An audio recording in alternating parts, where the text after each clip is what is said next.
Assalamualaikum warahmatullahi wabarakatuh. Innal hamdalillahi nahmaduhu wa nasta'inuhu wa nastaghfiruh wa na'udzu billahi min syururi anfusina wa min sayyiati a'malina.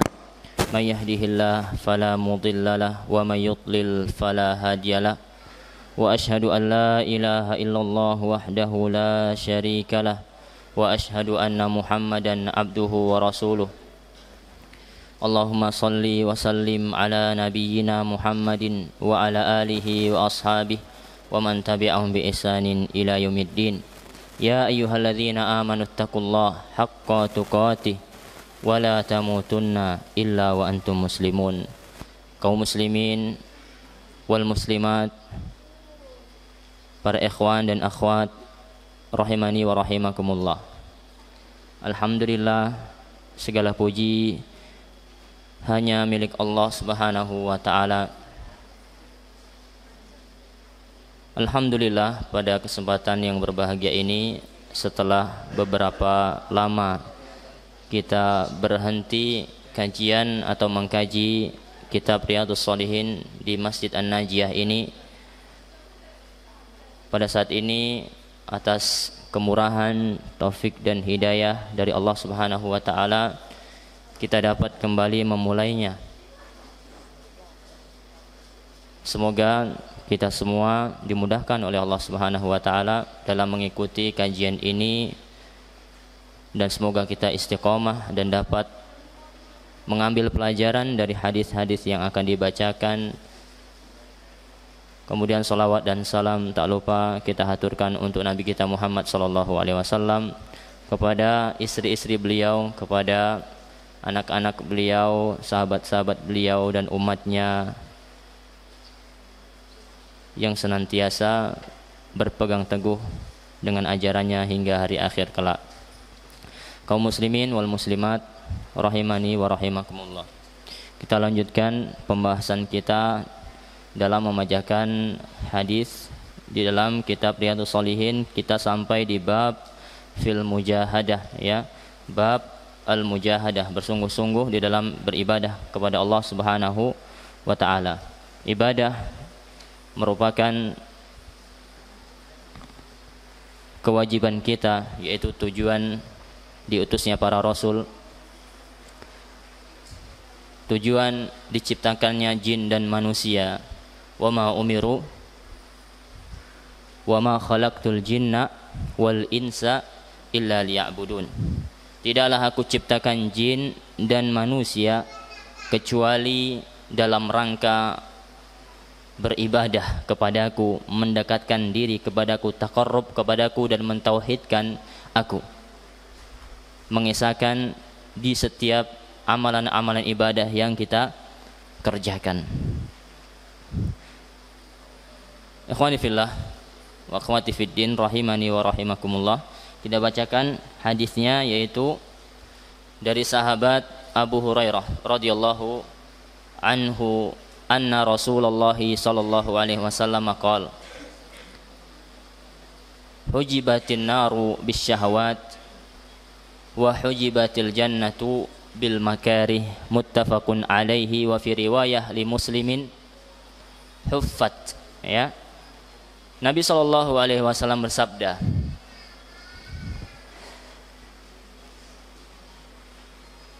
dihijabi neraka, dihijabi, hijab atau hijab, dibatasi atau dikelilingi oleh syahwat, dan surga dikelilingi atau dihijabi dengan al-makarih, dengan sesuatu yang dibenci. Hadis ini muttafaqun alaihi, di dalam riwayat Muslim huffat, ya, huffat, yaitu dikelilingi. Jadi ada batas. Neraka itu dibatasi atau ditutupi atau dikelilingi oleh syahwat. Kita tahu syahwat. Syahwat itu sesuatu urusan dunia yang disukai jiwa manusia. Semua perkara dunia yang disukai oleh jiwa manusia. Jiwa manusia ini selalu condong dengan syahwat, hawa nafsu.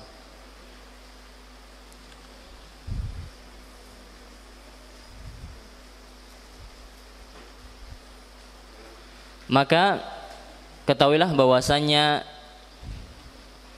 apabila diri kita malas-malasan dalam beribadah. Contoh, misalkan kita menjadi orang yang kaya ya, sehingga wajib membayar zakat. Semoga kita semua termasuk orang-orang yang dicukupi oleh Allah Subhanahu wa taala dalam hal rizki. Apabila kewajiban membayar zakat telah tiba dan jiwa kita merasa malas untuk mengeluarkan kewajiban zakat tersebut, berat rasanya untuk membagikan, mengeluarkan zakat 2,5% dari harta kita ini yang kita keluarkan untuk apa? Untuk fakir miskin, untuk orang yang berhak. Maka ingatlah dengan hadis yang kita bacakan tadi. Ketahuilah dan ingatlah, yakinlah bahwasanya surga itu diliputi oleh perkara yang dibenci oleh jiwa. Ya, surga itu memang diliputi oleh perkara yang sangat dibenci oleh jiwa. Ya, jiwa manusia pada dasarnya pelit, tidak mau mengeluarkan hartanya. Seseorang sudah banting tulang bekerja, montang-manting kesana kemari, kemudian disuruh bayar zakat. Maka kebanyakan kita berat untuk mengeluarkan zakat tersebut. Padahal itu kewajiban. Apabila tidak dikeluarkan, maka kita berdosa, termasuk dosa besar itu, menahan kewajiban zakat kita. Padahal di harta kita itu ada haknya fakir miskin. Maka hadis yang kita bacakan tadi itu merupakan konsep, cara atau pola pikir kita yang seharusnya kita amalkan dalam kehidupan sehari-hari. Ketika kita malas ibadah, misalkan tadi membayar zakat atau puasa, ketika kewajiban puasa telah datang, bulan Ramadan di depan mata, jiwa ini merasa tidak ingin puasa. Siapa yang ingin di siang hari itu panas dalam keadaan lapar, haus, menahan lapar dan minum? Maka ingatkan jiwa kita. Wahai jiwaku, ketahuilah bahwasanya memang surga ini dikelilingi oleh sesuatu yang perkara yang dikelilingi oleh sesuatu yang dibenci oleh jiwa.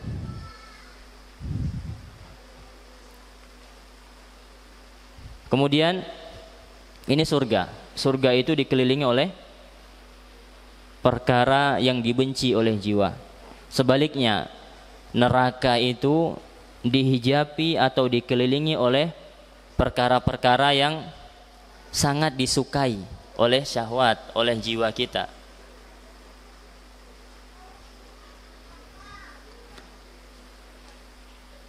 Jiwa kita kadang tidak berpikir atau lebih condong kepada perbuatan-perbuatan maksiat, kekejian seperti zina, mencuri, minum khamar dan seterusnya.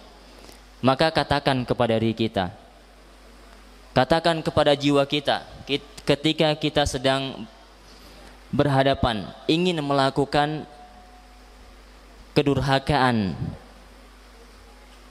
ingin minum khamar misalkan, maka katakan kepada jiwa kita, wahai jiwa, ketahuilah bahwasanya neraka itu memang dikelilingi oleh perkara-perkara yang menyenangkan jiwa. Ya, perkara-perkara yang disenangi oleh syahwat manusia.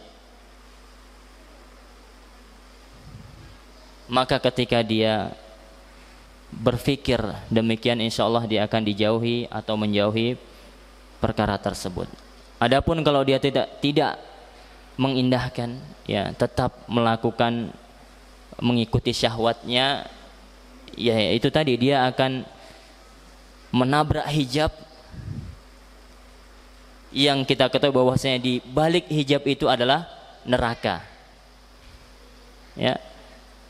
Ketika dia melakukan perbuatan keji, zina atau minum khamr, maka sama saya dia menjebol hijab itu tadi dan masuk ke dalam neraka. Karena kita katakan bahwasanya neraka itu dikelilingi oleh, dihijabi, dihiasi oleh perkara-perkara yang menyenangkan jiwa kita. Maka kaum muslimin, para syabab, para pemuda, yang dimana para pemuda ini memang luar biasa, nafsu dan syahwatnya itu sedang menggelora. Panggilan-panggilan untuk melakukan hal-hal yang tidak bermanfaat, bahkan berbau dosa, itu sangat kuat sekali di masa-masa muda. Maka dalam hal ini Rasulullah memberikan reward, memberikan hadiah khusus bagi para pemuda yang mampu menundukkan nafsu syahwatnya, menundukkan jiwanya untuk tidak berbuat maksiat, untuk tidak mengikuti nafsu syahwatnya. Dengan apa? Naungan. Ya. Dengan naungan kelak di hari akhir, di hari kiamat yang tatkala itu tidak ada naungan kecuali naungan Allah Subhanahu wa taala. Di dalam hadis Nabi sallallahu alaihi wasallam, hadisnya dari sahabat Abu Hurairah radhiyallahu anhu, dari Nabi sallallahu alaihi wasallam, beliau bersabda, sab'atun yuzilluhumullahu fi zillih yauma la zilla illa zilluh. Perhatikan wahai kaum muslimin wal muslimat. Kata Nabi sallallahu alaihi wasallam, ada 7 golongan yang kelak 7 golongan ini akan dinaungi oleh Allah Subhanahu wa taala, yang di hari itu tidak ada naungan kecuali naungannya. Yang pertama, kata Nabi sallallahu alaihi wasallam, sebelum kita masuk, jadi di hari itu, di hari kiamat itu, manusia sangat butuh dengan naungan Allah, sangat butuh dengan pertolongan Allah saja, sangat butuh. Betapa tidak, matahari kelak di padang mahsyar itu akan didekatkan menjadi satu mil. 1 mil itu berapa kilometer Bapak? 1,5 kilometer kurang lebih, 1,6. Atau kalau ada yang tahu silahkan Pak. Ya, saya baca matahari itu dekatnya berapa kilometer jaraknya antara bumi dengan matahari? 150 juta kilometer. Antum kalau sedang terik panas, jangankan apa, melihat matahari pun tidak kuat kita. Dan itu panasnya luar biasa. Terlebih ini kipasnya kenapa ini? Kadang nyala, kadang enggak. Subhanallah. Ya. Apalagi di tempat-tempat yang memang ketika musim panasnya itu suhunya luar biasa panas, seperti di Arab Saudi dan sekitarnya, itu panasnya luar biasa. Apalagi ini cuma dekatnya 1 mil, bahkan ada yang mengatakan cuma 1 jengkal jaraknya, dan tidak ada naungan ketika itu, tidak bisa cari pohon, atap rumah dan setelah, tidak ada. kecuali naungan Allah Subhanahu wa taala. Intinya ketika itu kita sangat butuh dengan bantuan siapa? Dengan pertolongan Allah Subhanahu wa taala. Maka ada 7 golongan yang kelak di waktu yang sangat sulit itu akan dinaungi oleh Allah Subhanahu wa taala, mendapatkan kasih sayang, perlindungan dari Allah Subhanahu wa taala. Yang pertama yaitu al-imamul adil. Yang akan dinaungi oleh Allah ketika itu adalah yaitu imam yang adil, pemimpin yang adil.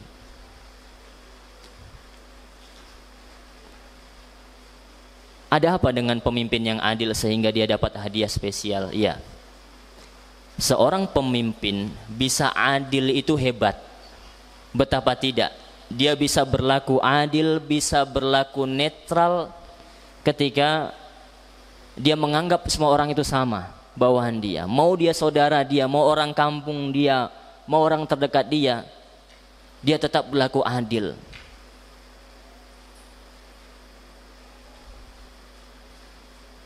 Maka balasannya setimpal. Ketika seorang pemimpin bisa berlaku adil, dia akan mendapatkan naungan kelak pada hari kiamat. Kemudian yang kedua, ini pembahasan kita. Wahai para pemuda, para pemudi, dengarkanlah. Semoga kita semua mendapat predikat yang ini, sehingga kita mendapat hadiah yang luar biasa, lindungan Allah Subhanahu wa taala, naungan Allah ketika hari kiamat. Wasyabun nasya'a bi'ibadatillah. Seorang pemuda atau pemudi yang tumbuh di atas ibadah kepada Allah Subhanahu wa taala. Dia besar, dia sibukkan masa mudanya dengan beribadah kepada Allah Subhanahu wa ta'ala. Dia mengekang hawa nafsunya. Dia sibukkan masa mudanya untuk menuntut ilmu. Dia sibukkan masa mudanya untuk berbakti kepada orang tuanya. Pokoknya masa mudanya sibuk dengan hal-hal positif yang bernilai ibadah. Terlebih di zaman kita saat ini, kita lihat pemuda-pemudi yang jauh dari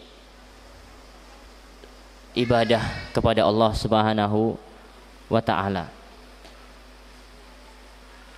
Sadar apa tidak, mereka itu sedang digiring, sedang dirusak.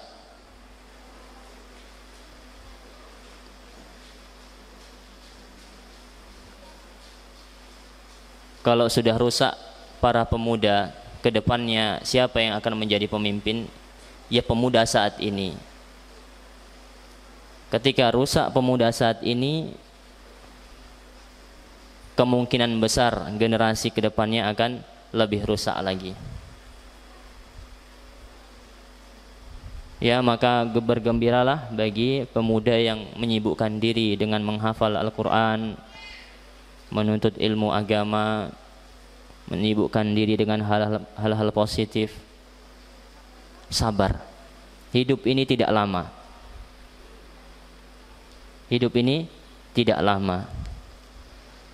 Semoga Allah Subhanahu wa taala menjadikan kita orang yang istiqomah dalam beribadah kepada Allah Subhanahu wa taala. Dan yang ketiga yang mendapat naungan Allah Subhanahu wa taala adalah wa rajulun qalbuhu mu'allaqun fil masajid, yaitu seseorang yang hatinya itu bergantung ke masjid. Apa? Seorang yang hatinya bergantung ke masjid. Ini terkhususnya laki-laki ya. Ketika sudah hendak masuk waktu sholat, hatinya luar biasa ingin bergegas untuk menuju masjid. Ketika dia sholat maghrib, dia tidak ingin berpisah. Setelah selesai sholat maghrib, hatinya ingin tetap ke masjid. ingin tetap di masjid, sehingga dia sibukkan untuk ketika ba'da maghrib menyibukkan diri dengan mengikuti ta'lim atau membaca Al-Quran, sehingga dia dapat sekalian menunggu waktu Isya. Ya, sekali lagi ini seseorang, kata Rasulullah SAW disebutkan di sini, terkhusus untuk laki-laki. Karena wanita itu hukum asalnya tertutup, mereka itu di rumah. Sampai pun sholat, lebih baik sholat mereka itu di rumah. Dan pahalanya lebih besar ketika para perempuan itu sholat di rumah. Bukan berarti syariat melarang perempuan untuk datang ke masjid.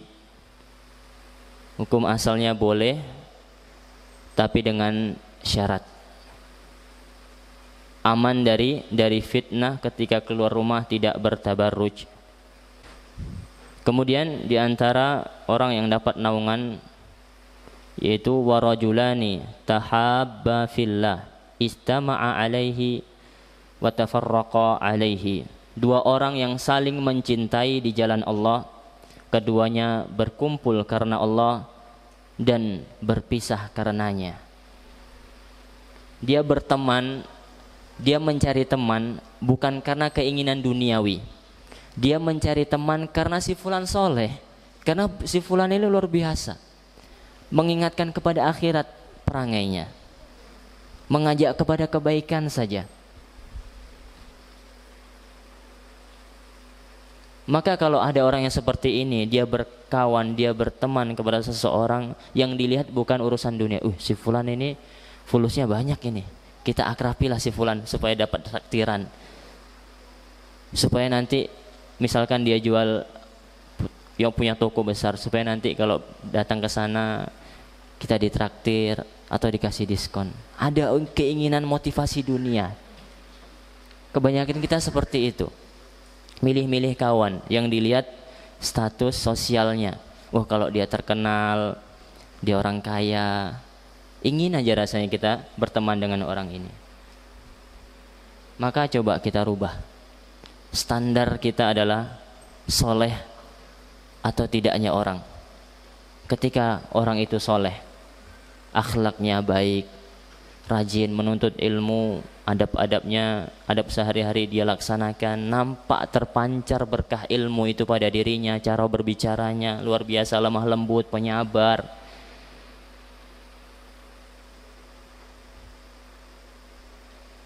Ya, kita cari kawan-kawan seperti itu. Kita dekati dia, kita jadikan kawan, jadi kita berkumpul dengan dia ini karena Allah, bukan karena motivasi dunia. Maka jadilah antum calon kawan, ya, sebagai kawan bagi orang lain, menjadi kawan yang soleh, ya. Kemudian yang keberapa Bapak Ibu?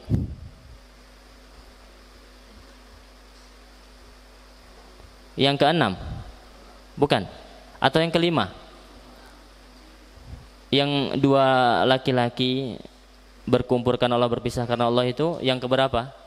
Yang keempat. Sekarang yang kelima. Wa rajulun da'athum ra'atun zatu mansibin wa jamalin faqala inni akhafullah. Yang kelima adalah seorang laki-laki yang diajak berzina oleh seorang wanita. Seorang laki-laki yang diajak berzina oleh seorang wanita. Disebutkan wanita tersebut zatu mansibin wa jamal. Yang ngajak dia berzina, na'udzubillahi min dzalik, yaitu wanita bukan sembarangan wanita. Zatu mansib, mempunyai status sosial yang tinggi. Ini orang mempunyai kedudukan dan mempunyai kecantikan yang luar biasa. Ini mirip ya kisahnya sebagaimana perempuan yang menggoda Nabi Yusuf, istrinya sang raja. Alhamdulillah Allah selamatkan Nabi Yusuf. Allah katakan sebenarnya Nabi Yusuf itu tergoda. Ya seorang pemuda jomblo digoda dengan perempuan yang cantik, punya kekayaan luar biasa, kesempatan ada, pintu ditutup di sebuah kamar, tutup, nggak ada yang tahu. Tapi inilah karena kesabaran maka Allah tolong Nabi Yusuf, ya, sehingga tidak terjadi hal yang keji itu.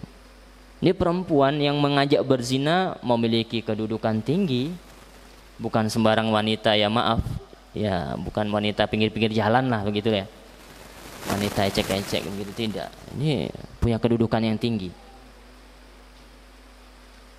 dan memiliki kecantikan yang luar biasa. Faqala, kemudian laki-laki ini yang mendapat naungan kelak pada hari kiamat, dia mengatakan inni akhafullah, aku takut kepada Allah Subhanahu wa ta'ala. Dia merasakan bahwasanya Allah tahu Allah akan mengazabku. Ini luar biasa ikhwan. Antum jangan bayangkan kalau antum yakin gak kuat antum. Tapi na'udzubillah min dzalik.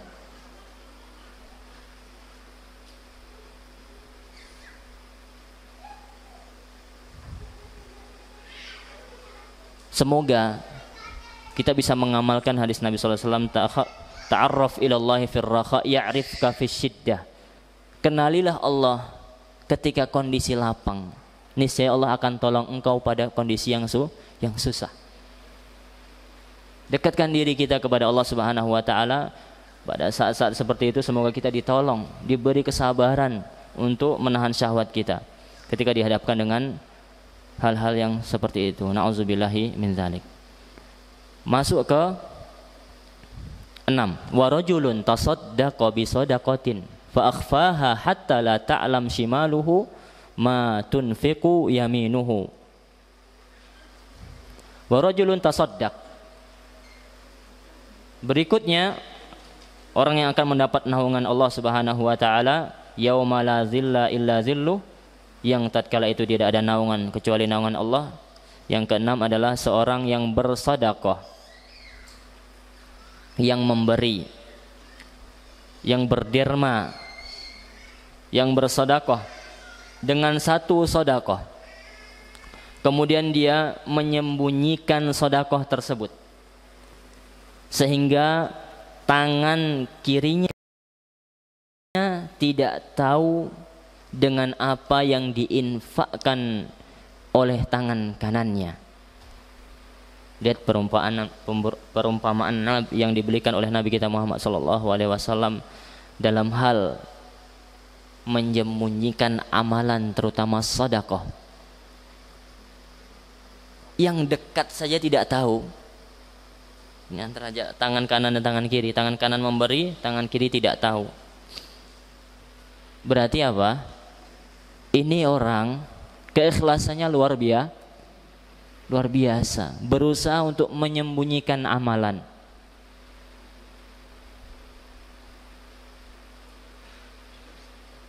Ini sangat sulit. Ini sangat sulit. Bukan berarti ikhwan kita tidak boleh bersedekah terang-terangan. Innamal a'malu bin niyat. Tidak apa-apa kalau kita dalam rangka mengajari anak, misalkan memotivasi orang lain. Apalagi seorang dai misalkan, dibutuhkan seperti itu, memulai kebaikan. Bukan dalam rangka ingin popularitas, ingin dibilang ini, ingin dibilang wah, tidak. Bukan pencitraan, bukan. Pasang niat kita ini untuk memberi contoh. Tapi hukum asal bersedekah itu disembunyikan, itu lebih baik.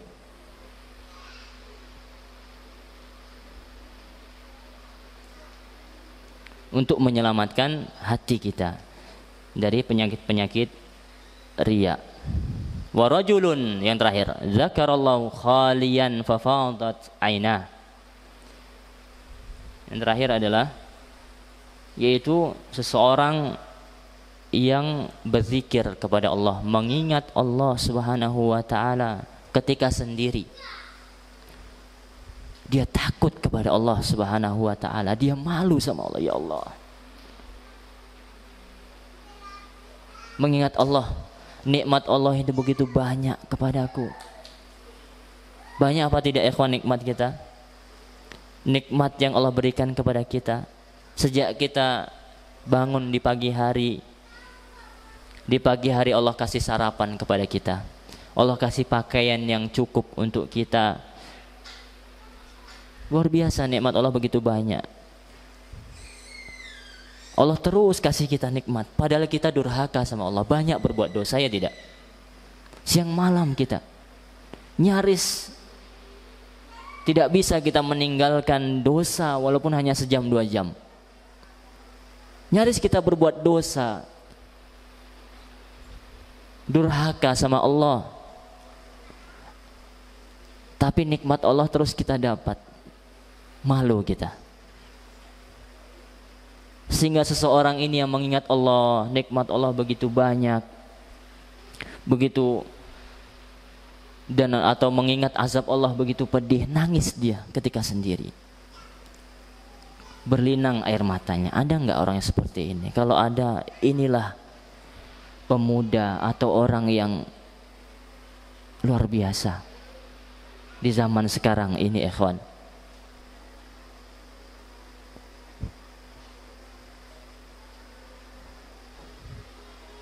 Ini yang patut orang-orang yang seperti ini ketika mengingat Allah, berzikir, mengalir air matanya, itu yang patut kita kasih kasih viral.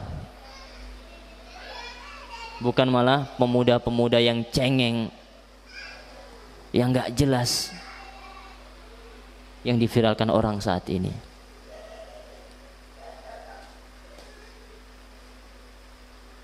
Subhanallah, begitu kerasnya hati kita, sehingga nggak tahu kita kapan menangis karena takut oleh azab Allah, takut sama Allah. Hidup kita perasaan ketawa, ketiwi, cengengesan, nggak pernah itu takut sama Allah, nggak malu itu sama Allah.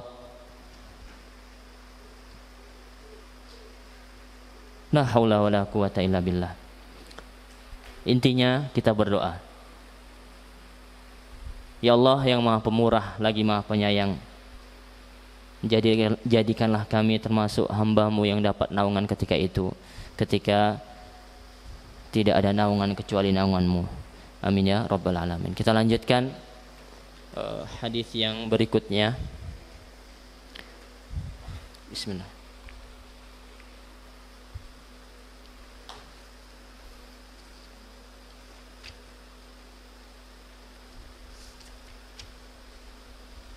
Yaitu dari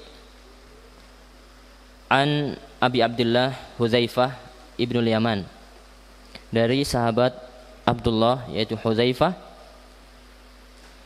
dari Abu Abdullah, ya, Hudzaifah ibnul Yaman. Sahabat Hudzaifah ibnul Yaman itu punya kunyah namanya Abu Abdullah radhiyallahu taala anhu. Maqala, beliau berkata, "Shallaitu ma'an Nabi sallallahu alaihi wasallam zata lailatin." Ini kisah dari sahabat Hudzaifah. Sang periwayat hadis ini menceritakan kisahnya ketika itu di suatu malam beliau sedang salat bersama Nabi sallallahu alaihi wasallam. Faftatahal Baqarah. Diceritakan ketika itu Nabi menjadi imam. Ini sholat malam konteksnya. Hudzaifah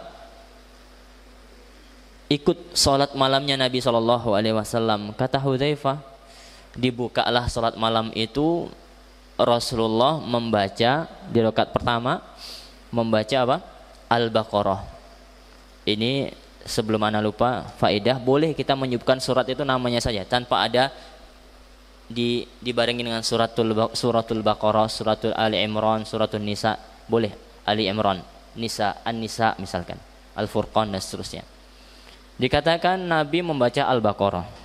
Fakultu, kata Hudzaifah, yarka indal mi'ah. Dalam hatiku, oh Rasul di rakaat pertama ini akan ruku pada ayat 100. Summa madha, lewat ayat 100 belum ruku. Fakultu yusalli biha fi raqatin famadha. Kemudian dalam hati Hudzaifah, Rasul dalam rakaat ini akan menyelesaikan Al-Baqarah kemudian akan ruku.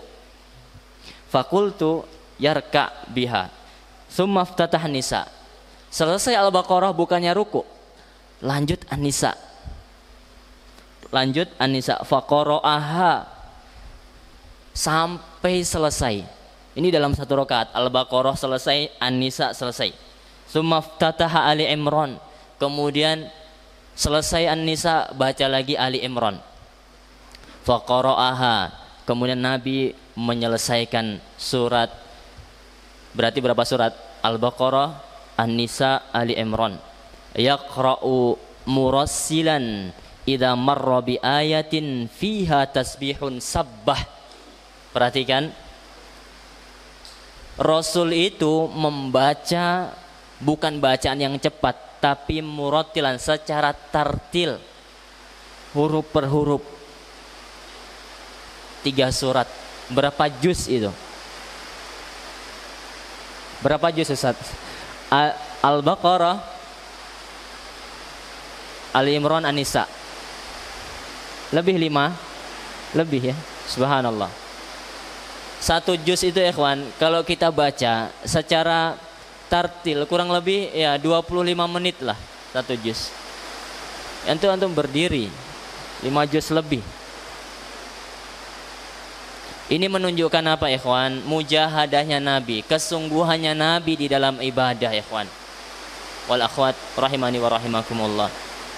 Beliau dijamin surga, tapi ibadah dan upaya beliau itu bukan sepele, bukan ringan. Kemudian kita bermudah-mudahan, kita belum tentu dijamin masuk surga. Tidak ada yang menjamin kita masuk surga.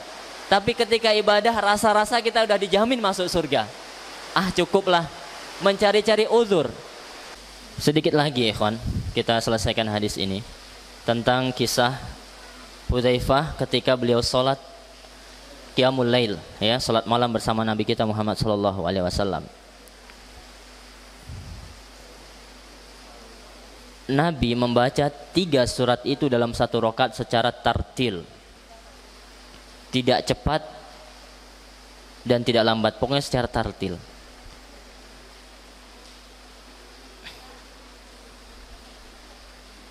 Tartil itu apa? Dalam maknanya itu di sini ditafsirkan mabniyan mubayyinan lil al-huruf ma'a i'ta'i kulli harfin haqqah. Yang dimaksud dengan tartil itu adalah bacaannya jelas, memberikan semua huruf itu haknya. Sebagian orang baca Al-Quran itu terlalu cepat, jadi tidak selesai 1 huruf langsung pindah ke huruf lainnya. Ini cepat karena terlalu cepatnya. Nah, dijelaskan kata sahabat Hudzaifah ibnul Yaman, Nabi itu membaca 3 surat ini secara tartil. Ini menambah jelas lagi betapa lamanya qiyamnya Nabi, berdirinya Nabi SAW. Karena sebaik-baik solat itu apa? Tulul qunut, kata Nabi SAW. Sebaik-baik solat itu adalah yang paling lama berdirinya. Sebaik-baik solat itu adalah yang paling lama berdirinya. Maksudnya apa? Membaca suratnya. Idza marra bi ayatin fiha tasbihun sabbah. Dijelaskan apabila Nabi SAW ketika membaca surat-surat dalam Al-Quran tersebut, ketika melewati surat yang berisi tentang pujian tasbih kepada Allah, beliau bertasbih subhanallah, menyucikan Allah Subhanahu wa ta'ala. Wa idza marra bi su'alin sa'al, apabila melewati ayat-ayat yang berisi tentang soal, meminta, Ya. Kemudian Nabi meminta. Wa idza marra bi ta'awudin ta'awwadz, apabila melewati ayat yang berisi kandungan tentang minta perlindungan kepada Allah, beliau minta perlindungan kepada Allah. Tsumma raka'a faja'ala yaqul. Kemudian Nabi ruku', ya, setelah membaca surat Ali Imran. Ini dalil bahwasanya tidak mengapa seseorang itu ketika sholat atau ketika membaca Al-Quran tidak berurutan suratnya. Nabi di sini lihat lompat dari Al-Baqarah ke An-Nisa. Seharusnya apa? Al-Baqarah, Ali Imran, baru An-Nisa. Beliau baca Al-Baqarah selesai, kemudian lompat ke An-Nisa selesai, kembali lagi ke Ali Imran. Tapi lebih, kalau afdoliyahnya lebih afdol mungkin ya secara urutan, tapi boleh, tidak ada masalah, tidak karohah, tidak ada makruh juga tidak. Ya, ketika seseorang lompat-lompat membaca surat yang tidak atau tidak berurutan. Juga di sini dapat kita ambil pelajaran bolehnya kita itu iktida, sekali-kali boleh ikut sholat malam sama seseorang, misalkan pengen berjamaah. Walaupun pada asalnya sholat malam itu sendiri, ya, kecuali tarawih ketika bulan Ramadan.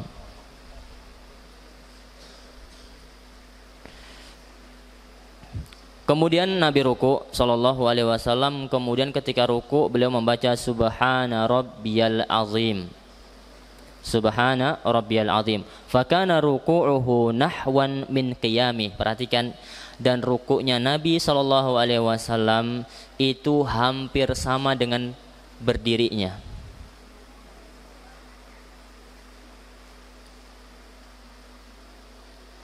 Itu kalau antum sholat tumbang antum itu. Subhanallah. Ini menunjukkan luar biasa Nabi itu orang yang kuat. Maka tidak heran dikatakan, diceritakan kaki beliau itu sampai apa? Sampai bengkak, sampai memar. Kata Aisyah, wahai Rasul, engkau ini sudah diampuni, kenapa engkau melakukan hal yang sampai sedemikian? Maka ya sebagai istri Aisyah ya khawatir lah, ya, ditanyalah oleh Aisyah, kenapa kok engkau berbuat seperti ini padahal engkau sudah diampuni wahai Rasul? Afala akun abdan syakura. Kata Nabi sallallahu alaihi wasallam, aku hanya ingin menjadi hamba yang bersyukur. Ya, aku hanya ingin satu, supaya aku ini menjadi hamba yang bersyukur kepada Allah Subhanahu wa taala. Yang rukuknya kata Hudzaifah bin Yaman hampir sama dengan lama berdirinya beliau sallallahu alaihi wasallam. Tsumma qala sami Allahu liman hamida rabbana lakal hamd. Ketika bangkit dari ruku' beliau mengucapkan sami Allahu liman hamida rabbana lakal hamd. Tsumma qama qiyaman tawilan qariban mimma raka'. Ketika i'tidal bangkit dari ruku' berdiri itu hampir sama dengan rukuknya. Tsumma sajada faqala. Kemudian beliau sujud, dan dalam sujudnya beliau sallallahu alaihi wasallam membaca Subhana Rabbiyal A'la. Fakana sujudahu atau sujuduhu qariban min qiyamihi. Dan sujudnya, lama sujudnya itu seperti lamanya beliau berdiri. Rawahu Muslim. Hadis ini diriwayatkan oleh Al-Imam Muslim.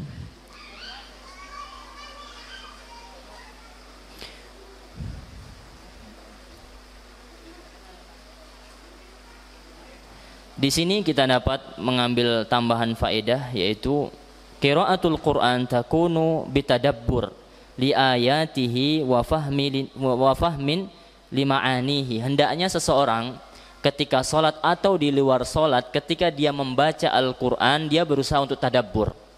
Di sini Nabi SAW tadabbur apa tidak? Tadabbur. Apa buktinya?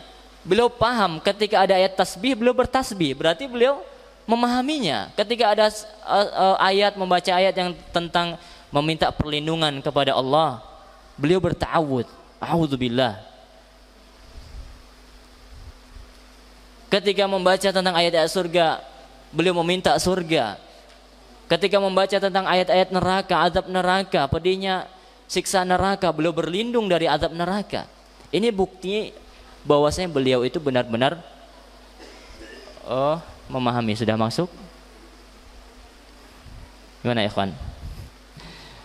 Sebentar lagi insyaallah beberapa faedah Ustaz ya. Ini bukti bahwasanya beliau itu tadabbur. Jadi kita diperintahkan baca Al-Quran itu ya ditadabburi, berusaha untuk memahami maknanya. Jadi kita paham kapan kita meminta kebaikan dan berlindung dari syarr atau keburukan. Bolehnya kita meminta ketika berdoa atau meminta kepada Allah ketika membaca Al-Quran, ya.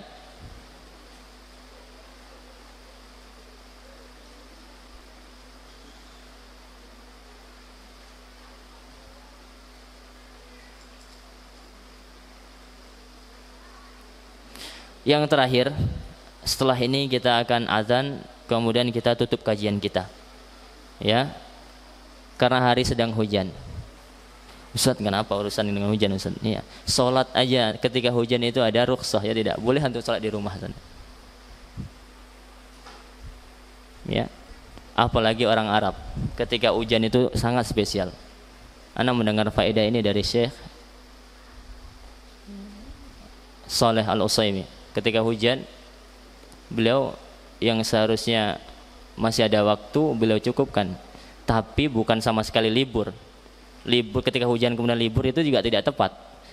Dia tetap kajian, cuman ditarkis poin-poin pentingnya.